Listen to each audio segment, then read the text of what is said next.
નમસ્કાર વિદ્યાર્થી મિત્રો, આપ સૌનું વન ટચ એજ્યુકેશન ચેનલ પર હાર્દિક સ્વાગત છે। આજે આપણે બોર્ડ એક્ઝામ 2024 માટે ધોરણ 12 ઇતિહાસ વિશેની સંપૂર્ણ બ્લુપ્રિન્ટ જોવાની છે કે કયા વિભાગમાંથી કયા ચેપ્ટરના પ્રશ્નો આવશે, સંપૂર્ણ એનાલિસિસ કરીશું। અગાઉ આપણે જિયોગ્રાફી છે, સાયકોલોજી છે, ફિલોસોફી છે, સોશિયોલોજી છે, ગુજરાતી છે, એ સબ્જેક્ટની બ્લુપ્રિન્ટ આપી દીધી છે। એ તમે ન જોયું તો વિડીયોની નીચે ડિસ્ક્રિપ્શન લિંક આપી દઈશ, ત્યાં આગળ જઈને તમે જોઈ નાખજો। તો આપણે અત્યારે પહેલા પેપર સ્ટાઇલ સમજી લઈએ કે તમારે પેપર સ્ટાઇલ કઈ રીતે રહેવાની છે। તો વિભાગ એ તમારે 10 માર્ક્સના 10 એમસીક્યુ પૂછાશે, સોરી 20 માર્ક્સના 20 એમસીક્યુ પૂછાશે, એટલે કે વિભાગ એ તમારે 20 ગુણનું રહેવાનું છે। અને સેક્શન બી એક એક વાક્યના જે પ્રશ્નો છે એ તમારે 10 ગુણના 10 પ્રશ્નો પૂછાશે, એટલે કે 30 ગુણનું તમારે હેતુલક્ષી આવવાનું છે। તો 30 ગુણનું હેતુલક્ષી આ રીતે આવવાનું છે। વિભાગ એની અંદર 20 એમસીક્યુ અને વિભાગ બી ની અંદર એક એક વાક્યના 10 ટૂંકા પ્રશ્નો, એ બધા ફરજિયાત રહેશે।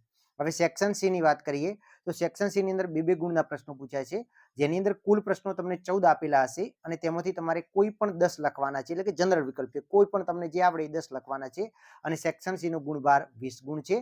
એના પછી આપણે વિભાગ ડી ની વાત કરીએ તો વિભાગ ડી ની અંદર 3 ગુણના પ્રશ્નો પૂછાતા હોય છે। એની અંદર પણ તમને કુલ 14 પ્રશ્નો આપેલા હશે અને એમાંથી તમારે કોઈ પણ 10 પ્રશ્નો લખવાના છે, એટલે કે સેક્શન ડી વિભાગ ડી નો ગુણભાર 30 ગુણ છે।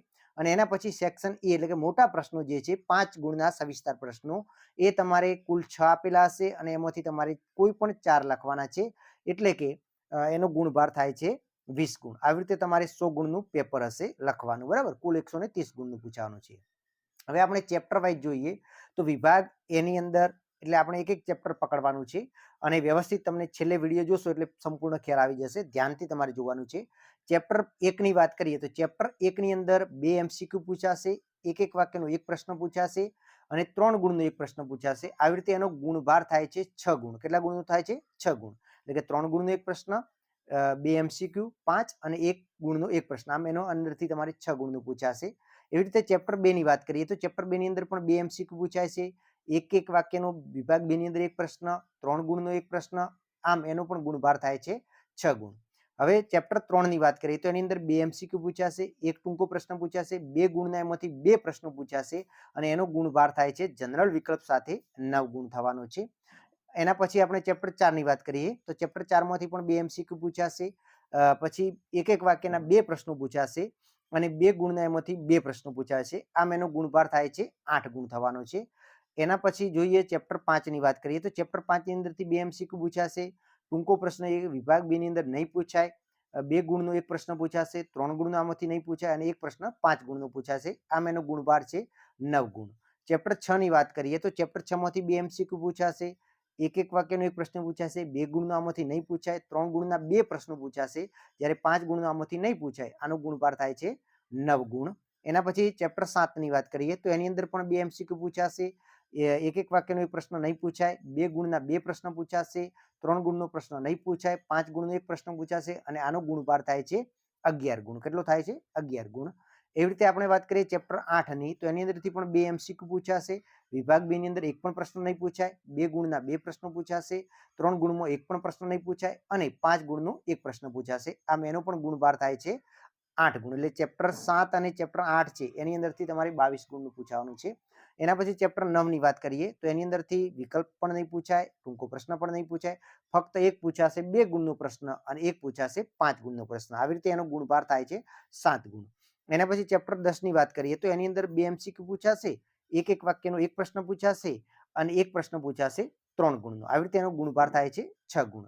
એના પછી ચેપ્ટર 11 ની વાત કરીએ તો ચેપ્ટર 11 માંથી વિકલ્પ પણ નહીં પૂછાતો, ટૂંકો પ્રશ્ન એક વાક્યનો પણ નહીં પૂછાય, ફક્ત 2 ગુણનો એક પ્રશ્ન અને 3 ગુણના 2 પ્રશ્નો પૂછાશે, આવી રીતે આનો ગુણભાર થાય છે 8 ગુણ। એના પછી આપણે ચેપ્ટર 12 ની વાત કરીએ તો એની અંદરથી એક પ્રશ્ન વિભાગ 2 ની અંદર પૂછાશે, એક એક વાક્યનો અને એક પ્રશ્ન પૂછાશે 3 ગુણનો વિભાગ ડી ની અંદર, આમ એનો ગુણભાર થાય છે 4 ગુણ। એના પછી ચેપ્ટર 13 ની વાત કરીએ તો ચેપ્ટર 13 ની અંદર પણ એક પ્રશ્ન વિભાગ 2 ની અંદર પૂછાય છે અને એક પ્રશ્ન તમારે 5 ગુણનો પૂછાય છે, આમ એનો ગુણભાર થાય છે 6 ગુણ। એના પછી આપણે ચેપ્ટર 14 ની વાત કરીએ તો ચેપ્ટર 14 ની અંદર પણ વિભાગ 2 ની અંદર એક પ્રશ્ન, વિભાગ સી ની અંદર 2 ગુણનો એક પ્રશ્ન અને એક પ્રશ્ન 5 ગુણનો, આમ એનો ગુણભાર થાય છે 8 ગુણ। એના પછી ચેપ્ટર 15 ની વાત કરીએ તો એની અંદરથી 2 એમસીક્યુ આવશે, પછી 2 ગુણનો એક પ્રશ્ન અને 3 ગુણનો એક પ્રશ્ન, આમ એનો ગુણભાર થાય છે 7 ગુણ। એના પછી ચેપ્ટર 16 ની વાત કરીએ તો એની અંદર પણ ફક્ત વિભાગ સી અને ડી ની અંદર પૂછાય છે, એટલે એક પ્રશ્ન 2 ગુણનો અને એક પ્રશ્ન 3 ગુણનો, આવી રીતે એનો ગુણભાર થાય છે 5 ગુણ. અને ચેપ્ટર 17 ની વાત કરીએ તો એની અંદરથી 2 ગુણના 2 પ્રશ્નો અને 3 ગુણના પણ 2 પ્રશ્નો પૂછાય છે. આમ એની અંદરથી તમને 10 ગુણનું પૂછાશે. હવે આપણે વિભાગ વાઇઝ વધારે એનાલિસિસ કરીએ તો કે વિભાગ એ માટે એમસીક્યુ માટે તમારે કયા કયા ચેપ્ટર તૈયાર કરવાના છે, તો ખાસ તો ચેપ્ટર 1 થી 8 અને ચેપ્ટર 10 અને 15 આ દરેક ચેપ્ટરમાંથી 2 એમસીક્યુ પૂછાવાના છે, એટલે કે 20 ગુણના 20 એમસીક્યુ તમારે આ 10 ચેપ્ટરમાંથી પૂછાવાના છે. તો ખાસ કયા કયા ચેપ્ટર કરવાના, ચેપ્ટર 1 થી 8, ચેપ્ટર 10 અને 15 આ સ્વાધ્યાયના એમસીક્યુ ખાસ તમે વિદ્યાર્થી મિત્રો કરી દેજો પહેલા. એના પછી આપણે વિભાગ 2 ની વાત કરીએ, એક એક વાક્યના પ્રશ્નો. તો એની અંદરથી ચેપ્ટર 1, 2, 3 પછી ચેપ્ટર 4 માંથી 2 પ્રશ્નો પૂછાશે, પછી 6, 10, 12, 13 અને 14 આટલા ચેપ્ટર તમારે વિભાગ બી માટે તૈયાર કરવાના છે. એના પછી સેક્શન સી ની વાત કરીએ 2 ગુણના પ્રશ્નો માટે, તો એની અંદર કયા કયા ચેપ્ટર છે, તો એની અંદર ખાસ ચેપ્ટર 4, 5, 7, 8, 9, 11, 14, 15, 16 અને 17. હવે આની અંદર તમે જુઓ તો કે જે સ્ટાર કરેલા છે, એટલે કે ચેપ્ટર 4 છે, ચેપ્ટર 7 અને 8 છે અને ચેપ્ટર 17 છે, આ દરેકમાંથી 2 પ્રશ્નો પૂછાવાના છે. એટલે કે આ 4 ચેપ્ટર તમે કરો ને 2 ગુણના તો પણ તમારે 8 પ્રશ્નો તો ઓલરેડી થઈ જાય છે. તો આવી રીતે તમારે તૈયારી કરવાની છે, બરાબર. હવે એના પછી આપણે જોઈએ સેક્શન ડી ની વાત કરીએ તો સેક્શન ડી ની અંદર કયા કયા ચેપ્ટર છે 3 ગુણ માટે, ચેપ્ટર 1, 2, 3, 6, 10, 11, 12, 15, 16 અને 17. તો આની અંદર પણ તમે જોઈ શકો છો કયા ચેપ્ટરમાંથી 2 પ્રશ્નો છે, તો ચેપ્ટર 3માંથી, 6માંથી, 11માંથી અને 17માંથી 2 પ્રશ્નો પૂછાવાના છે. એના પછી આપણે સેક્શન ઈ ની વાત કરીએ તો સેક્શન ઈ માટે કયા કયા ચેપ્ટર છે, તો ચેપ્ટર 5, 7, 8, 9, 13 અને 14 આટલા ચેપ્ટરમાંથી તમારે પૂછાવાનું છે. હવે ખાસ વિદ્યાર્થી મિત્રો જો તમારે પાસ થવું હોય, કે જે વિદ્યાર્થીઓ સારા એવા ઓછા ચેપ્ટર કરી માંગતા હોય તૈયાર અને પાસ થવા માંગતા, તો એમના માટે પહેલું તો એક 17મા નંબરનું ચેપ્ટર ખાસ તૈયાર કરી નાખજો.